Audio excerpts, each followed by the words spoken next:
తల్లిదండ్రులు నాకు జన్మనిస్తే power star Pawan Kalyan ఆయన నాకు బతుకునిచ్చాడు. పవన్ కళ్యాణ్ గారి గురించి ఎంత చెప్పుకున్నా నేను తక్కువే. నేను ఆర్థికంగా ఎంత స్థాయికి వెళ్ళినా కానీ పవన్ కళ్యాణ్ లేకపోతే నాకు ఇప్పుడు ఈ క్రేజు ఈ పేరు ఉండేది కాదు.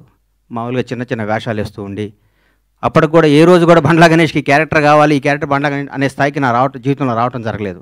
వేషాలు వేయటం జరుగుతూ ఉండేది, రకరకాలు ఉండేది. ఒకనొక టైంలో అప్పుడు అసిస్టెంట్గా ఉన్న మా blockbuster director Harish Shankar garu కూడా నాకు ఒక చింతకాయల రవి అనే సినిమాలో నన్ను రికమెండ్ చేసి అమెరికా పంపించారు. అప్పటి నుంచి మా సన్నిహిత సంబంధాలు మాకుండేవి. నన్ను నిర్మాతం చేశారు పవన్ కళ్యాణ్ గారు. ఒకరోజు పిలిచి ఎందుకో అన్నాడు, గని నువ్వు సినిమాలు చేస్తావు, నేను నిర్మాత చేస్తాను. నేను షాక్ అయ్యి, నేను నమ్మలేదు.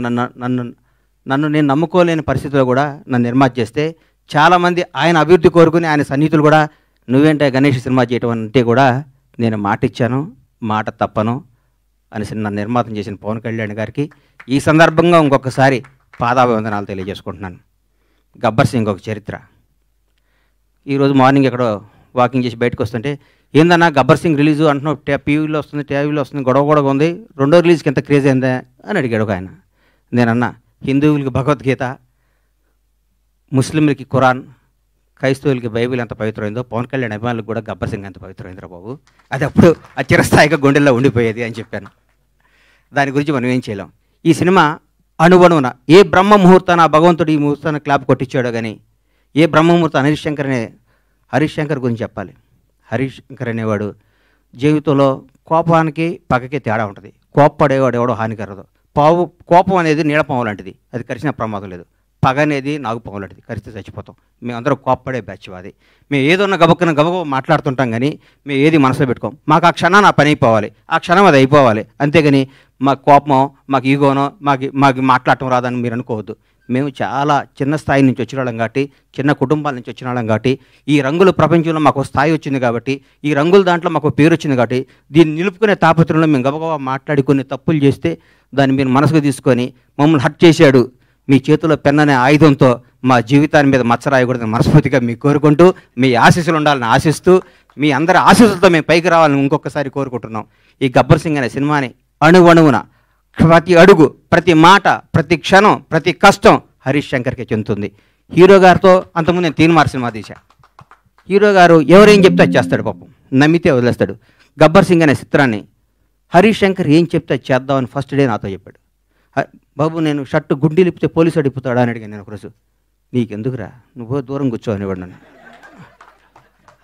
ఆయన ప్రతి ఒక్కటి అంత గొప్ప సినిమా. 12 సంవత్సరాల కెరీర్లో ఆ ప్రయాణంలో ఒక్కొక్కళ్ళు మల్లెపూలు ఇస్తే కొంత తల్లో పెట్టుకుంటే కొంత ఎక్కడో పెట్టుకుంటారు. హరీష్ శంకర్ని వాడుకునేవాడికి తెలుస్తుంది హరీష్ శంకర్ పవర్ ఏంటో. వాడుకునేవాడు ఎక్కడో పెట్టుకుంటే మనం ఏం చేస్తాం దానికి. ఇప్పుడు మల్లెపూలు ఉంటాయి, కొందరు తల్లో పెట్టుకుంటారు, కొందరు దేవుడి దగ్గర పెడతారు, కొందరు ఇంకెక్కడో పెడతారు. మా హరీష్ శంకర్ అనే ఒక డైమండ్ని ఎక్కడో పెడుతున్నారు. హరీష్ శంకర్ అనేవాడు నాకు వస్తే, హరీష్ శంకర్ అనేవాడు ఎక్కడితే ఆ పువ్వు అనేవాడిని ఎట్లా నేను చూపిస్తాను. నేను హరీష్ శంకర్ అనేవాడిని అద్భుతంగా ఒక సీసాలో, ఒక అద్భుతమైన సీసాలో సారా పోతే సారా సీసా అవుద్ది, పాలు పోతే పాలు సీసా, అమృతం సీసా అవుద్ది. హరీష్ శంకర్ అనేవాడు సీసాలు అంటాడు. ఆ సీసాలో అద్భుతమైన సినిమా కథ చేసుకుంటే హరీష్ శంకర్ తెలుగు ఇండస్ట్రీలో రాబోయే 25 ఏళ్ళు డైరెక్టర్గా నంబర్ 1గా ఉంటాడు. నాకు తెలుసు హరీష్ శంకర్ అంటే ఏంటో, నాకు తెలుసు. పవన్ కళ్యాణ్ గారి గురించి ఏం చెప్పమంటారు, ఎందుకు చెప్పమంటారు, ఎన్నేం చెప్పమంటారు. ఒక గొప్ప మానవత్వం గల వ్యక్తి, ఒక నిజాయితీ గల నిబద్ధత గల వ్యక్తి, నీతివంతుడు. తన కోసమే కాదు, తన బిడ్డల కోసం, తన కుటుంబం కోసం అంటే సంవత్సరానికి ఒక సినిమా చేసుకుంటూ ఎవరిని కలపకుండా 6 నెలలు ఇక్కడ, 6 నెలలు ఫారిన్లో, 6 నెలలు జనానికి కనపడకుండా నెలకు 10 రోజులు షూటింగ్ చేసుకుంటూ సంవత్సరానికి భారతదేశంలో ఏ నటుడు పొందనంత అత్యధిక రెమ్యునేషన్ పొంది కూడా హాయిగా బతకగల కెపాసిటీ ఉన్న పవన్ కళ్యాణ్ ఈరోజు జనం కోసం కుటుంబాన్ని వదిలేసి, పిల్లల్ని వదిలేసి, తన సుఖాలను వదిలేసి, అన్నీ వదిలేసి అహర్నిశలు పోరాడి 10 సంవత్సరాలు, దాదాపు 10 సంవత్సరాల పాటు, 10-12 సంవత్సరాల పాటు ప్రజల కోసం పోరాడి ఈరోజు ఒక స్థాయిలో ఉన్నారు. నేను పూర్తి స్థాయిలో ఉన్నాను నేను చెప్పను, ఎందుకంటే నేను ఆయన ఎక్కడో ఊహించుకున్నాను. అది అవుద్ది, ఆయన రోజు నేను మాట్లాడతా. పవన్ కళ్యాణ్ ఒక నిబద్ధత గల వ్యక్తి, నిజాయితీగా బతికే మనిషి, నీతిగా బతికే మనిషి. నన్ను ఒక ఆయన, అరే హీరో పవన్ కళ్యాణ్ గారు ముఖ్యమంత్రి అయ్యారు కదా, ఒక చిన్న పని చెప్తా అన్నాడు. నేను పైనుంచి కింద చూశాను, నిన్ను నన్ను కొడతాడు నాయన, మనం కొందరిని దూరం నుంచి చూడాలి, కొందరు దగ్గరికి వెళ్తాను ట్రై చేయకూడదు, మనకు అనవసరం అవన్నీ, ఆయన ఎప్పుడు పిలిస్తే వెళ్తాను వదిలే అని చెప్పాను. అట్లాంటి పవన్ కళ్యాణ్ గారితో గబ్బర్ సింగ్ లాంటి సినిమా తీయటం, దాన్ని రిలీజ్ చేయాలని 1 year బ్యాక్ నేను, నా మిత్రుడు మర్చిపోయాను. ఈ గబ్బర్ సింగ్ అనే సినిమాని ఎట్లా రిలీజ్ చేయాలంటే దీన్ని హీరో గారిని నాకంటే ఎక్కువ ప్రేమించేవాడు ఎవరున్నారు, ప్రేమించి ఈ సినిమా రిలీజ్ చేయాలి, ప్రేమించి ఈ సినిమా డైరెక్ట్ చేశాడు హరీష్ శంకర్, ప్రేమించి ఈ సినిమా తీశాను నేను, ప్రేమించి అద్భుతంగా మ్యూజిక్ చేశాడు దేవిశ్రీ ప్రసాద్. ప్రతి ఒక్కళ్ళు రమేష్ రెడ్డి గారు కానీ, సతీష్ కానీ, ఆ కోడైరెక్టర్లు కానీ, మా బాబీ కానీ, రామారావు గారు కానీ, ప్రతి ఒక్కళ్ళు ఈ సినిమాకి మా విజయ్ కానీ, డైరెక్టర్ అయ్యాడు విజయ్ కానీ, ఒక్కళ్ళు కాదు మా హనుమంతరావు గారు కానీ, మా సుబ్రహ్మణ్యం కానీ, మా అయ్యప్ప కానీ, మా ప్రొడక్షన్ కానీ, మా టీం, మా శ్రీనివాస్ గారు కానీ, ప్రతి ఒక్కళ్ళు ఈ సినిమా ఇది కొట్టాలి సార్, ఇది కొట్టాలి, ఇది పండగ. ప్రతిరోజు మా ఇంట్లో ప్రతి షూటింగ్ అంటే పండగ జరిగే షూటింగ్. ఈ షూటింగ్లో హీరో గారు గుర్రం వేయించి పడబోయాడు. ఎక్కడ మన అది ఎవరన్నది గుజరాత్లో. షాక్ అయిపోయాను నేను. కింద పడితే ప్రాణం పోయేది ఆ రోజు పవన్ కళ్యాణ్ గారికి, ప్రాణం పోయేది. మాకు తెలియదు ఆ గుర్రం మా మాట ఉంటుందని. డైరెక్టర్ ఉన్నాడు, నేనున్నాను. గుండె ఆగిపోయింది ఆ రోజు. పొరపాటున ఎన్ని ప్రమాదాలు తట్టుకున్నామండి ఈ సినిమాలో, ఎన్ని ప్రమాదాలు. ఎంత కష్టపడ్డాడండి హీరో గారు. డైరెక్టర్ ఏం చెప్తే చేయమన్నాడు, ఏం చెప్తే చేశాడు. జనం దీనికి బ్రహ్మరథం పట్టారు. పవన్ కళ్యాణ్ అభిమానులు కడుపు నిండా ఒకే రోజు బిర్యానీ, చికెన్ బిర్యానీ, మటన్ బిర్యానీ అన్ని కలుపుకొని కడుపు నిండా నిద్రపోయిన ఈ సినిమాని ఈ విధంగా రిలీజ్ చేయటం నా అదృష్టం. మా సత్యనారాయణ గారికి, ఈ సత్యనారాయణ గారిని ఎందుకు ఎన్నుకున్నానంటే జనసేన నాయకుడు ఆయన. పవన్ కళ్యాణ్ గారిని నాకంటే ఎక్కువ అభిమానించేవాడు. పవన్ కళ్యాణ్ గారిని నాకంటే ఎక్కువ ఉన్నత స్థాయిలో చూడాలని గొడవ కూడా చేసేవాడు. అట్లాంటి ఆయన చేతిలో ఈ సినిమా పెడితే అద్భుతంగా ఉంటుంది. ఈ సినిమాని ప్రతి ఒక్కరూ ఈరోజే రిలీజ్ అయిందనే విధంగా చూసే విధంగా ఈరోజు ఇంత క్రేజ్ రావటం అంటే, గబ్బర్ సింగ్ రిలీజ్ అప్పుడు ఎన్ని ఫోన్లు వచ్చినా అన్ని ఫోన్లు వస్తాయి, నాకు టికెట్లు అని. నేను థియేటర్లకు ఫోన్ చేసిన టికెట్లు, సార్ ఇది సెకండ్ రిలీజ్ అని మేము ఆల్రెడీ అన్ని పెట్టేస్తే మొత్తం అయిపోయినాయి సార్, మాకే టికెట్లు లేవంటున్నారు వాళ్ళు. నేనేం చెప్పాలి, నాకు అర్థం కావట్లేదు. థియేటర్లు పెంచుతున్నాం, అద్భుతంగా చేస్తున్నాం.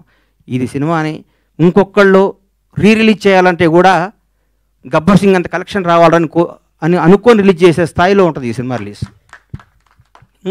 ఏ సినిమా రిలీజ్ గబ్బర్ సింగ్లా కలెక్ట్ చేస్తండి అని ఏ సినిమా అయినా ఈరోజు తెలుగు సినిమా రంగం భారతదేశంలో తెలుగు సినిమా రంగం వైపు చూస్తున్నారు.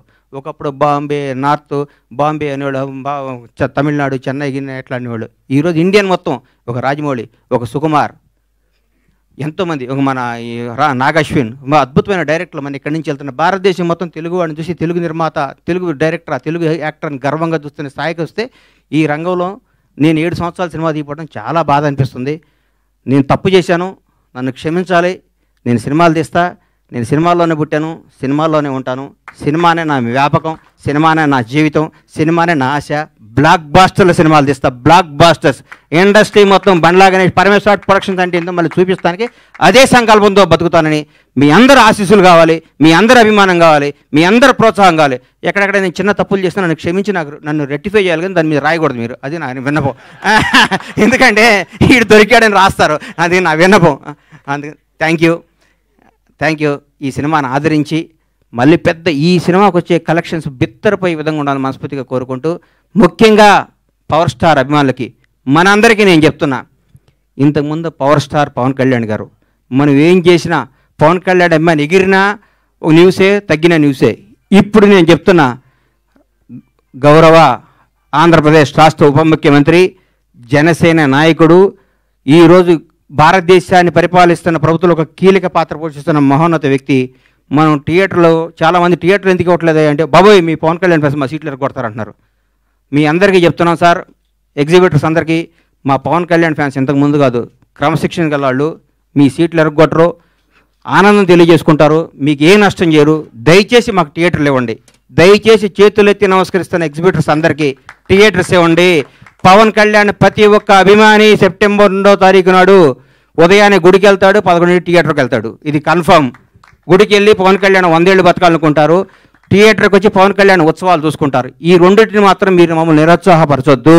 దయచేసి ఆంధ్రప్రదేశ్లో ఉన్న తెలుగు రాష్ట్రాల్లో ఉన్న ప్రతి ఎగ్జిబిటర్కి చేతులెత్తి నమస్కరిస్తే రిక్వెస్ట్ చేస్తున్నా, థియేటర్ మీ థియేటర్ పవన్ కళ్యాణ్ ఫ్యాన్స్ తరపున, పవన్ కళ్యాణ్ అభిమానుల తరపున, ఒక అభిమానిగా, పవన్ కళ్యాణ్ భక్తుడుగా నేను మీ అందరికీ మాటిస్తున్నాను. మా వాళ్ళు థియేటర్లు ఎరగొట్టరు, థియేటర్లు ఆగం చేయరు. పవన్ కళ్యాణ్ మనుషులు అండి మేము. మా బాస్ ఇలా ఆంధ్రప్రదేశ్ రాష్ట్ర ఉప ముఖ్యమంత్రి, జనసేన అధ్యక్షుడు, ఇంతకుముందు పవర్ స్టార్ కాదు. మేము మా దేవుడి కోసం మీకు ఏ హాని తలపెట్టాం, మేము అభిమానించుకుంటాం. ఈ గబ్బర్ సింగ్ సినిమా తీస్తే మాకు దైవ దర్శనం జరిగినట్టు కాబట్టి మా దైవ దర్శనానికి మీరు ఆటంకం కలిగించొద్దని రిక్వెస్ట్ చేస్తున్నాం. ఈరోజు ప్రతి ఒక్క కార్యకర్త, తెలుగుదేశం లేదు, బీజేపీ లేదు, ఆంధ్రప్రదేశ్లో ఉన్న జనసేన ప్రతి ఒక్కళ్ళు రోజు థియేటర్లో ఉంటున్నారు. మీరు థియేటర్లు ఇవ్వకపోతే ఎట్లా సార్? ఇవ్వండి, దయచేసి ఇవ్వండి, మమ్మల్ని ఎంకరేజ్ చేయండి. Thank you.